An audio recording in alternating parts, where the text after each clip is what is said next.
One thing I know about every single person watching this video is that they will die. Death is inescapable, yet it is so rarely talked about. It is almost something that we push under the rug, even though it happens to 100% of the population, and we know it's going to happen. The only thing that we don't really know about death is how we will die, and where do we go when we die, and it just, how we receive care at the end of our life is so vital, but also that death is completely a process.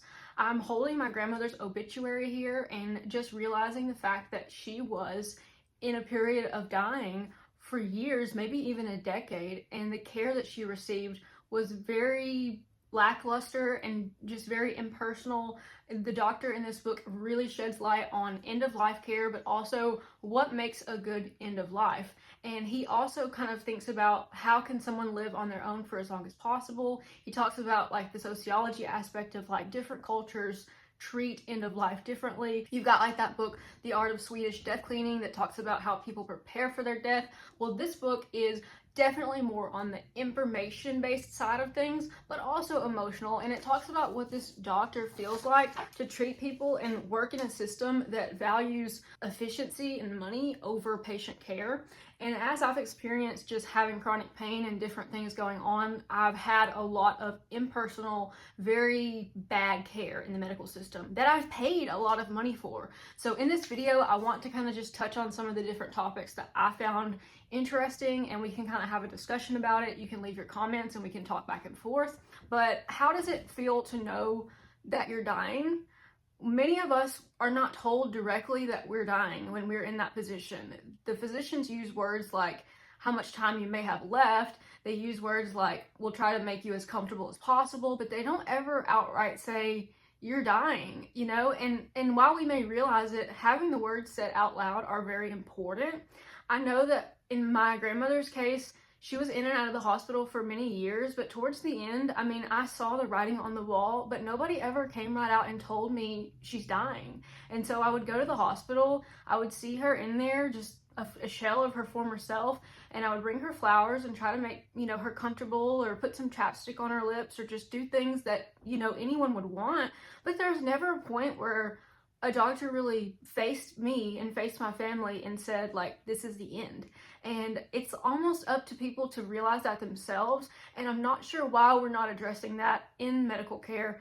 Having counseling, having people know that this is the end so that they can make their proper goodbyes. Now, thankfully, I was able to deduce based on her situation that this was towards the end, but it took a lot of back and forth for some other people in my life to realize that it was going to be the end of her life.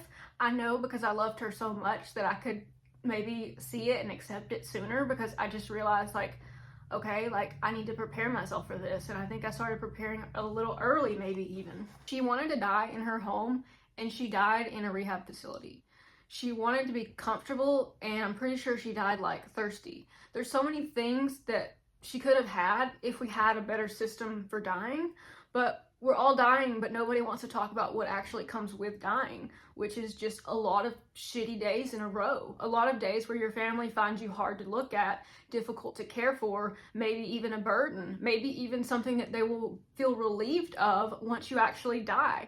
That's the darker side of death that mothers and daughters and caretakers tend to see that other people don't see. As someone who has a grandparent right now with dementia, trying to find her a care facility is all based on insurance and what the companies decide she can handle. I've watched my parent become completely burnt out as a caregiver. My mom's lost her life becoming a caregiver. My grandmother is a shell of her former self. We were on a cruise 3 years ago, and now she doesn't know what's going on. And there's no resource for that. There's no social worker, there's no team of people coming to my mom's aid, there's nothing, there's no one. And so when we look at nursing homes and memory care facilities, you have to realize that that's all about availability and placement. Most people are not going to find themselves in this wonderful state-of-the-art care facility at the end of their lives. Most people are going to be in a bed with another person in their room, a person they've never met, that they're stuck in a room with until they die, or they get transferred to the hospital and they die.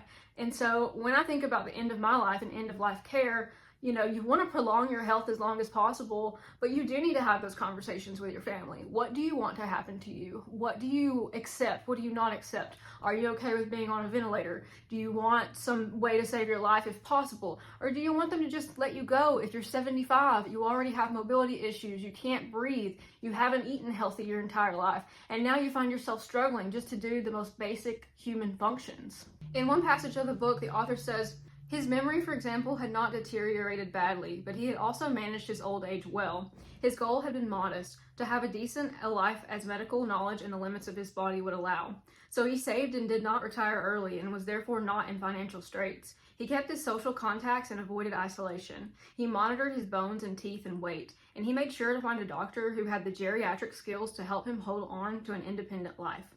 So for a lot of people, you will hear old school people say, I just want to die in my own home, in my own bed, in a place that's familiar to me. And I think that that is really reasonable. And I think that people deserve more autonomy on how they die.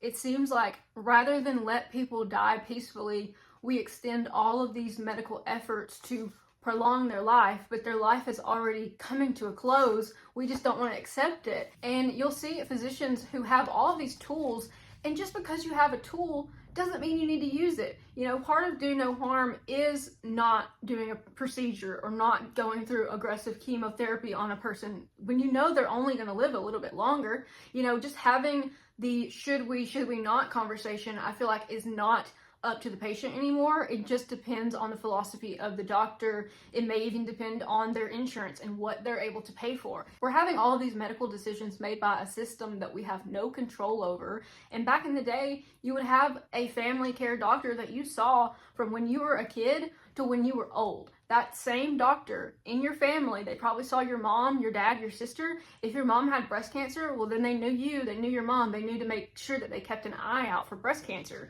And so we're not seeing personalized care, we're seeing very specialized care. I recently broke my pinky, and the treatment that I received was honestly laughable. I had a fracture in my pinky, and my mom told me, I should have listened to her, but she said they can't do anything for you. Now, my mom is a nurse. My mom knows that the medical system is bogus. She's constantly told me they can't do anything for you my entire life. And I think that's because she's been in hospice care. She's been in those areas where she's seen people deteriorate, and sometimes you just have to heal. You know, I had to wear a splint, and they told me, oh, you need this splint. And then I go downstairs to the hospital to get it, and they told me they're out of stock. So, and then they told me to order one on Amazon. Now, mind you, I've already had 2 x-rays. I've seen 2 different doctors, and then I'm told to go to Amazon and buy a $22 splint when I could have just went to listen to my mom in the first place. So throughout this book, he weaves the narrative of his dad's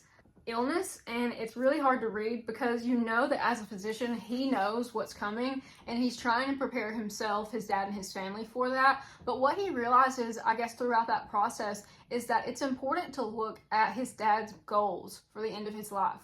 His dad's goals were to continue seeing his friends and family, to take his wife to dinner, to be in his own home, to move as much as he could, and those are all valid goals for the end of life. Our end of life goal should not be how long can I live. That's not a real tangible thing that we could hold on to for any amount of time, but an end of life goal could be walking your daughter down the aisle. An end of life goal could be, I want to see my flowers come up this year that I planted. Those are examples of tangible things. You know, a goal could be even to get your affairs in order long enough to write your will and make a trust, make sure that your money and your home or your spouse is taken care of.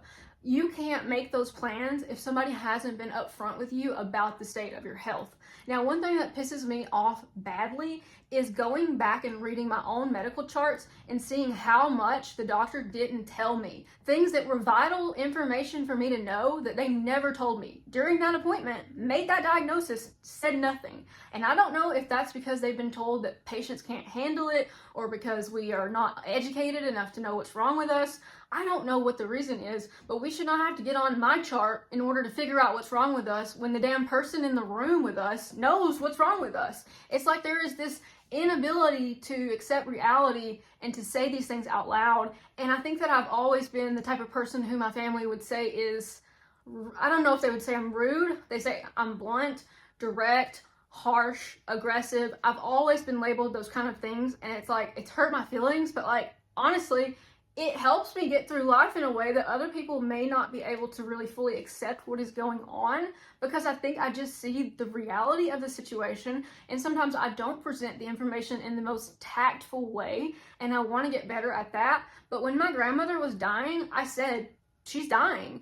And when my other grandmother started getting her dementia and started going downhill, I know 2 years ago, I said, she doesn't need to live alone anymore. She's going to do something to hurt somebody. She's going to drive and have an accident. She's going to find herself lost in a town 3 towns away, and we're going to have to go find her, or we're going to get a call from the police that we don't want to have to answer.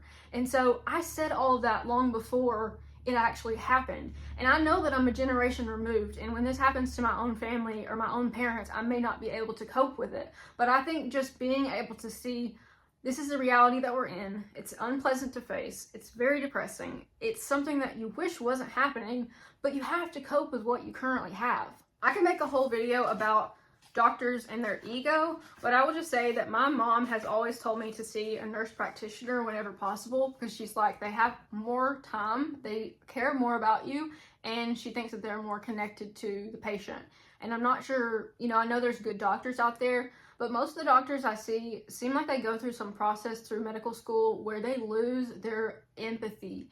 And I think medical school maybe just trains that out of you, because you're looking at the patient as a problem to solve.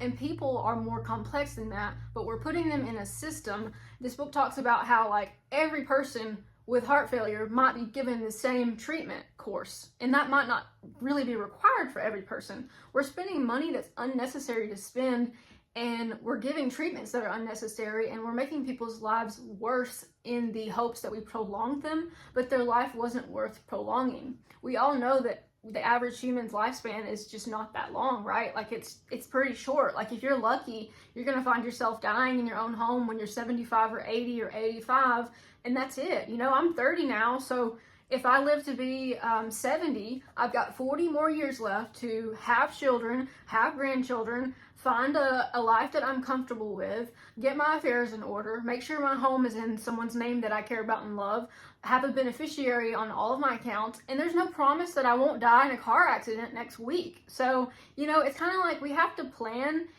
with reality in mind. It's nice to have a dream of having a long life, dying quietly in your own bed next to your spouse who dies next to you the same night, but that's just not reality. Reality is that we're probably going to go in and out of the hospital. We may have to go to long-term care. We may have to go to a rehab facility, and then back to our home, and then back to a rehab facility, back to our home, back and forth. Just all these transitional phases of life that we were not prepared for. We don't have the coping skills to manage it, and our family and our doctors are lying to us because they can't cope with telling us the reality of what's actually happening. It's inevitable that someone in our life wants us to keep fighting. And I'm not saying don't fight cancer. That's not what I'm saying. I'm saying when you have the data and the information and a doctor who is real with you, then you don't worry so much about, can I live, can I die? You start to see, I am dying, we're all dying, but I'm dying sooner than later, and I need to do what I want to do while I can still do it. In the book, he says about 2/3 of patients are willing to undergo therapies that they don't want if that is what their loved ones want. So we're also worried about other people, the people we leave behind. We're willing to put ourselves through painful treatments that may not be effective just because our family wants it. Now, this is a very personal topic for me, but I think my grandfather would have done anything to keep my grandmother alive, even when she didn't need to be alive. He did not want to see her go, and I think I'll be the same way. If someone loves me and cares about me and I love and care about them, why would I ever want to live in a world where they don't exist? A big part of this book is about how to be more tactful and more honest as a clinician, and what you can ask your patients to realize their goals. So here's a kind of series of questions that he asks someone going to surgery. He says, I asked him what is his understanding of what was happening to him and made sure that he understood. What were his fears if that should happen? What were his goals if his condition worsened? What trade-offs was he willing to make and not willing to make to try to stop what was happening to him? He wanted to be capable of not only being with people, but also still being in charge of his world and life. At the end of this series of questions, the patient said, let me die instead if it comes to a certain point. And so being able to have autonomy in your care, I think, is really important. For some reason, we're only willing to talk about old people as an afterthought. I'm guilty of this as well. You find people talking about old people like they're ignorant, like they're not in the room with you, like they don't know what's going on. Old people almost go back to a state of being like infants again, in a way, because they have other people make their decisions. They have people telling them no. They don't fully grasp what's going on because they don't have all the information, and they often find themselves at the end of their life like left without any choices in terms of what their life is going to be. And this book really hits on everything from when you begin to decline physically, the nursing home process, the end of life care, hospitals, and he talks about the money aspect of it and how different families are going to get different care based on their financial resources, and also the way you present to a doctor. If you go to a doctor and you look disheveled and you're wearing your pajamas and you look really bad, you're not going to get the same kind of treatment as if you have yourself put together. You have your makeup on, your hair is brushed, you're dressed decently. And it just depends on the physician and their bias of what's going to happen, and that's humans. That's just going to continue. He talks about really big in his TED Talk. He says that there's checklists that we can implement that are basically a way for everyone on the team to be coming together and have the same priorities in mind for the patient. And I thought that was really interesting because I live my life by a series of lists, and I think lists are important for when you are trying to accomplish a goal. You want a rubric, you want something that you can check back and see, did this happen, did that happen, and just see, okay, is my goal met, is the objective met? I got this book a couple months before my grandmother died, and I wasn't sure when I would read it, but she died in January of this year, and I read it the days following her death. I don't know why, I just couldn't get it out of my mind. Something told me, you need to read this. I had been forced to make a lot of big decisions for her. I'm 30, and I was the grandchild who was closest. I was the only one who was mentally capable at that time of making major decisions for her. I was the one who got the call saying, do you want us to cut off her leg or just let her die? I was the one who got phone calls constantly of she has this, she has that, there's social workers involved, like there's all kind of stuff going on. And I had to face a reality that I was not prepared to face. I don't think that it wasn't my place, but because her children were not there to make those decisions, it fell on me. I know it fell on my grandfather as well, and in his grief, it was hard for him to sometimes see what was going on clearly, because all he wanted to do was keep her alive, and all he wanted to do was give her what she wanted. If she wanted a cigarette and a coffee from Starbucks, he went and made sure she had that. He loved her till the day she died. He loved her so deeply that there's nothing that, like, I've seen him make a cup of coffee for her every single morning.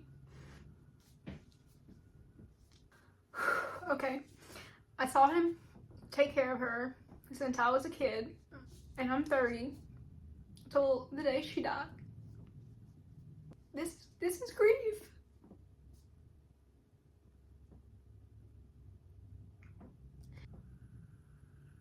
Grief is acknowledgement that someone was important to you, and that they're not going to be here, or they're not going to be here in the same capacity that they ever were.